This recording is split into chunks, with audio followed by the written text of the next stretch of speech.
IPC section 403 വസ്തുവിൻ്റെ നേരുകേടായ ദുർവിനിയോഗം. IPC section 403 വസ്തുവിൻ്റെ നേരുകേടായ ദുർവിനിയോഗം. ഒരു വ്യക്തിയുടെ വസ്തുക്കൾ അന്യായമായി മറ്റൊരു വ്യക്തി ദുർവിനിയോഗം ചെയ്യുകയോ സ്വന്തം ഉപയോഗത്തിനായി മാറ്റുകയോ ചെയ്യുന്ന കുറ്റകൃത്യങ്ങൾ IPC സെക്ഷൻ 403 പറയുന്നു. ശിക്ഷ എന്താണ്?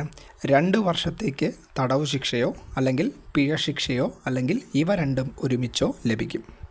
അപ്പോൾ IPC സെക്ഷൻ 403 പറയുന്നത് വസ്തുവിൻ്റെ നേരുകേടായ ദുർവിനിയോഗം. ഒരു വ്യക്തിയുടെ വസ്തുക്കൾ അന്യായമായി മറ്റൊരു വ്യക്തി ദുർവിനിയോഗം ചെയ്യുകയോ സ്വന്തം ഉപയോഗത്തിനായി മാറ്റുകയോ ചെയ്യുന്ന കുറ്റകൃത്യങ്ങൾ IPC സെക്ഷൻ 403 പ്രകാരം ശിക്ഷാർഹമാണ്. IPC സെക്ഷൻ 403 പ്രകാരം ശിക്ഷ എന്താണ്?